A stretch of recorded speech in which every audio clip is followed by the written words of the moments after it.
Hello everyone, this is the great Lord and Master Asuran, the Eternal, or the artist formerly known as the Great Roberto. Okay, again another video, and I still have another one to make after this, but this is amazing. This is basically going to be the redemption for what I called up until now the Tree of Death and Stagnation. What it really is the jewel of creation, as you can see here. It's not really a tree at all. Now, if it was a tree, and if it worked by itself, it would be the Tree of Death and Stagnation, but that's not what it is. This is the product of the true Tree of Life. This is what this is. You can see over here, I have a little tiny Tree of Life over here, the true Tree of Life. And on the bottom is the green for Earth and Malkuth. Well, that's projecting outward to this jewel-shaped structure here. And that is what this is. This is the jewel of the creation. It's a masculine, exertive force, a power. And there's a couple of key differences between this and the Tree of Life. One of them is the bottom Sephiroth doesn't exist here.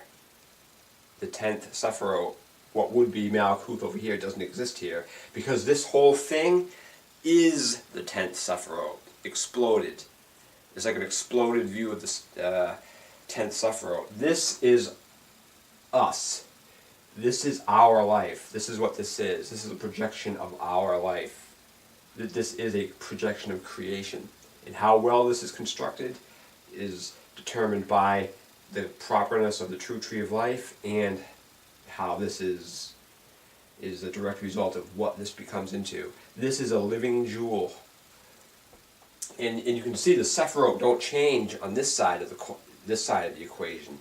We got 1 up here, 2, 3, 4, 5, 6, 7, 8, and 9. And then what would be 10 doesn't exist here. And now you may be asking, why would I do that? Why knock off 10? Where does that come from? Well, if you remember from my Proof of God 5, where I was talking about the number code, and if you change the way you write your numbers, 1 on top of the lower number, like 10, and then 0, like that, just like I see here. Like we see here, this starts at 10 and goes all the way to 19 with the numbers above each other. Well, if you add them up, there is no more 0. If you add this up, the 0 doesn't exist anymore, because this is the product of what the code is.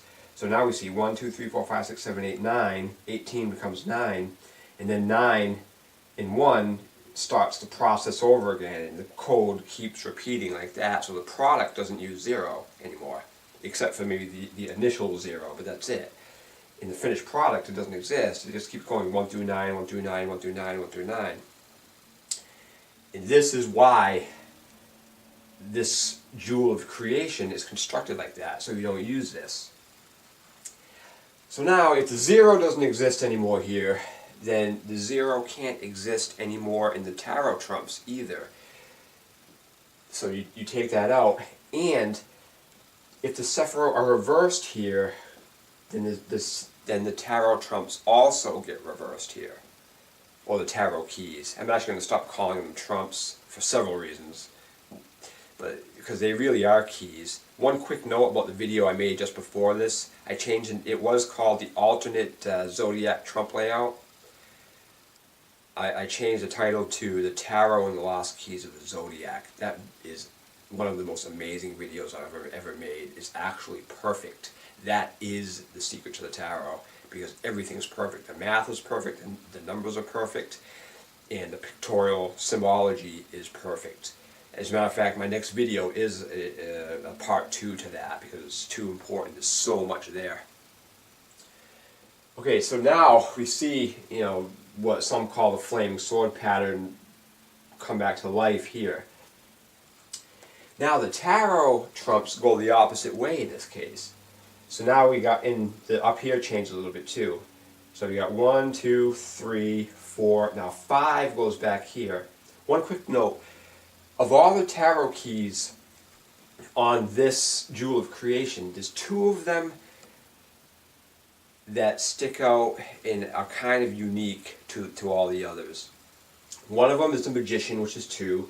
That actually never changes. This is the Magician on the True Tree of Life, and this is also the Magician on the Jewel of Creation, so that doesn't change. The other one is the Hierophant. I've been talking about the Hierophant on Facebook lately and I've been pondering, because there's something wrong with that card. And again, it goes back to the creation of the tarot, where if you did certain things, you would find yourself being burned at the stake. The Hierophant is another one of those cards. Because I've been postulating that the Hierophant is actually androgyne. Completely androgyne. It's either feminine or androgyne. But it is androgyne. It's actually both masculine and feminine. And there's one thing that the Hierophant does that is unique to any other card in this new configuration, is on the True Tree of Life, the Hierophant goes from this Sephiroth Chokmah to Tiphereth via this path here, a direct link from Chokmah to Tiphereth. On the Jewel of Creation, it switches, and the Hierophant is now coming directly from Binah to Tiphereth on this path. So in this capacity, the Hierophant is acting from the feminine. On the other tree, he's acting from the masculine. So the Hierophant is an androgynous angel, and the imagery should be changed to reflect that.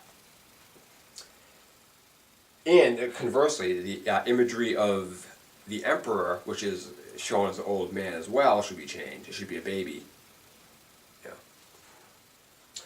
So, okay, so now we got 5 over here, 6, 7, and I'm still working on the, decoding the keys for this is still an ongoing process to justify the positioning of them, but there's a lot that goes on. So 7, then 8, then 9 appears in this cross pathway. 10 comes here, and remember 10, it would be helpful if we were to stop calling 10 or referring to 10 even as masculine, truthfully, because it really is 1. 10 is 1. There is no such thing as 10 in the single digit code. It's 1. So 10, then 11, and then 12, 13, now 14, 15, 16, goes from Tiphereth into Netzach, 16. Now we see something interesting here. And this also happens on the True Tree of Life. The last action of Tiphereth on this tree, as well as the last action of Tiphereth on the True Tree of Life, sort of tells you what's going on as far as what the Sephiroth do. Because from here, 6 plus 1 becomes 7, and that does that. In this next path, is 7 plus 1 is 8, and we see this. And then on this last path here, 8 plus 1 is 9. So it's telling you where it goes in this weird configuration here. And on the True Tree, it does the same exact thing. Here we have Tiphereth as 5. And then the card that goes here on that tree is 15, the Devil, and that becomes 6.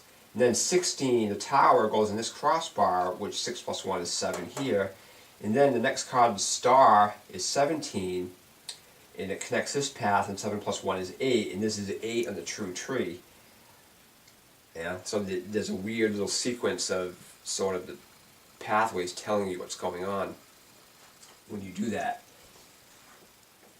And one last thing, the Jewel of, not last, but the Jewel of Creation doesn't use the 22 keys of the tarot. The 22 keys only apply to the True Tree of Life. What gets used here, it stops at 19. And what is 19? The Sun. What is 19 reduced to? 10 and 1. And it stops here. Because these paths, if this Sephiroth doesn't exist, these pathways don't exist either. So it stops at the Sun, which is pretty amazing. Now, let's get to the pathways and break them down and see what's going on. So now on this tree, if you add 18, 11, and 6, it reduces to 8. And then we get 8 over here. And on this pathway, if you add 19, 13, and 8, it reduces to 4, and we get 4 over here. And then in the middle pillar, it still keeps its 3, 6, 9 configuration. Because now we got the Empress here on this pathway, that's 3. And then after Tiphareth, we got 15, which becomes 6. And then that adds to 3, 6, and then of course 9. So the middle pillar retains its 3, 6, 9 configuration. So now you're probably thinking, why in hell would 8 go on the pillar of Boaz? That's feminine. That represents Kundalini. That makes no sense. Well, it does make sense because remember, this is the jewel of creation. Everything about this is masculine. So even the feminine pillar is everything is going to be presented as masculine. But the beauty of it is the core and the root of it is feminine. We see that with Kether is 1. So when Kether is 1, that's feminine, purely feminine.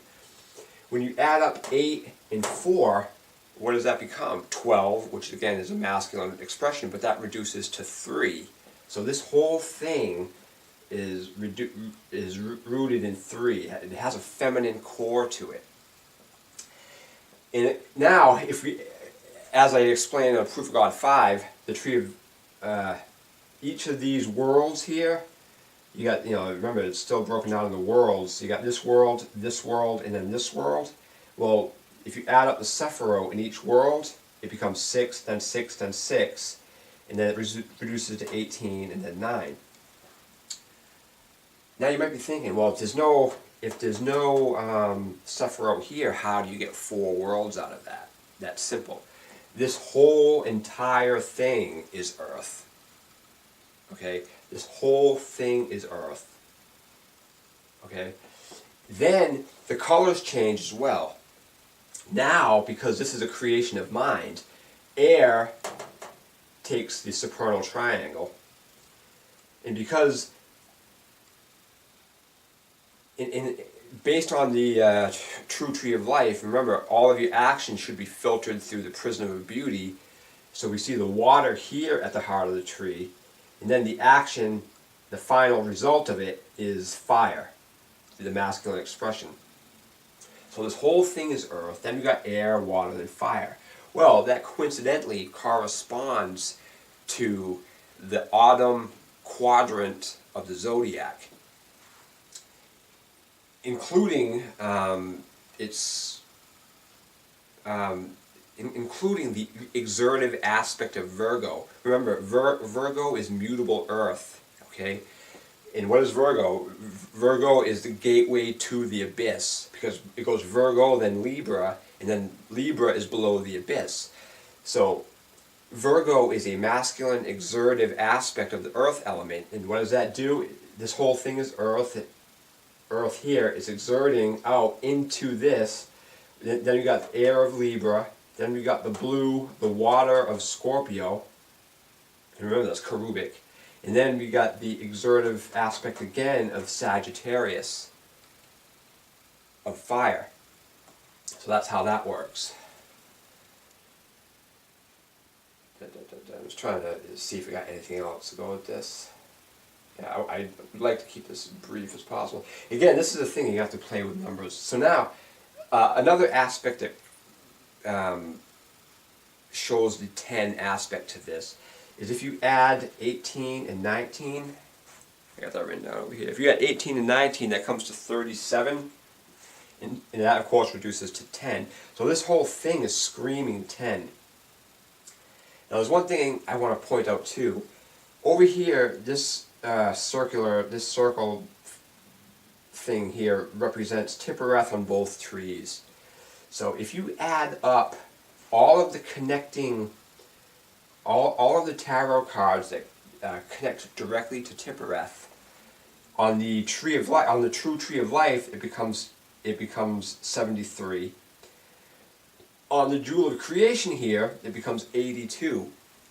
And both of those reduce to 10, then become 1. But the beauty of it is that on the true on the true Tree of Life, it uses feminine numbers to do that.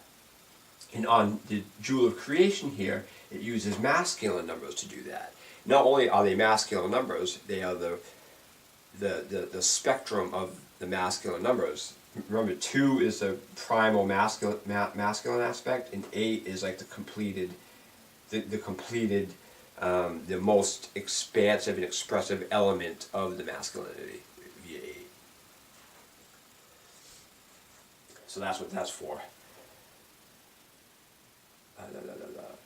And then one quick note about this, like some people might be thinking, why would 8 be here and then not over here, and why would 4, why is 8 here and 4 there? What's the other reasoning besides the fact that this is a masculine exertive expression?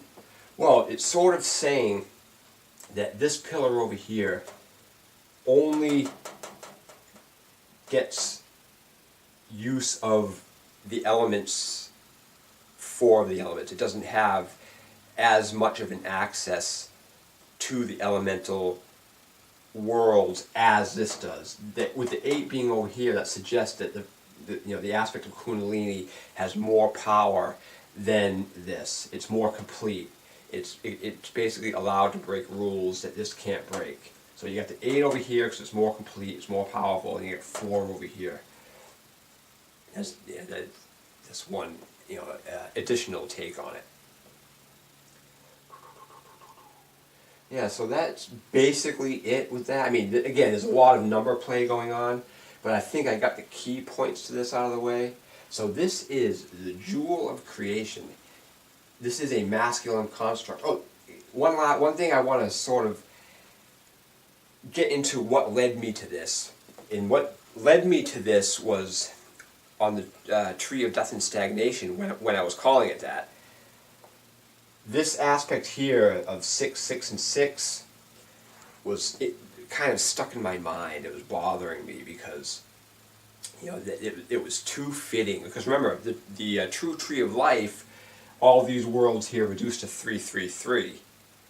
And then you got, I'm calling this thing the Tree of Death and Stagnation, but it reduces to 6, 6, and 6 and becomes 9. So there's the element of perfection in that was just, stuck in my mind and bothering me.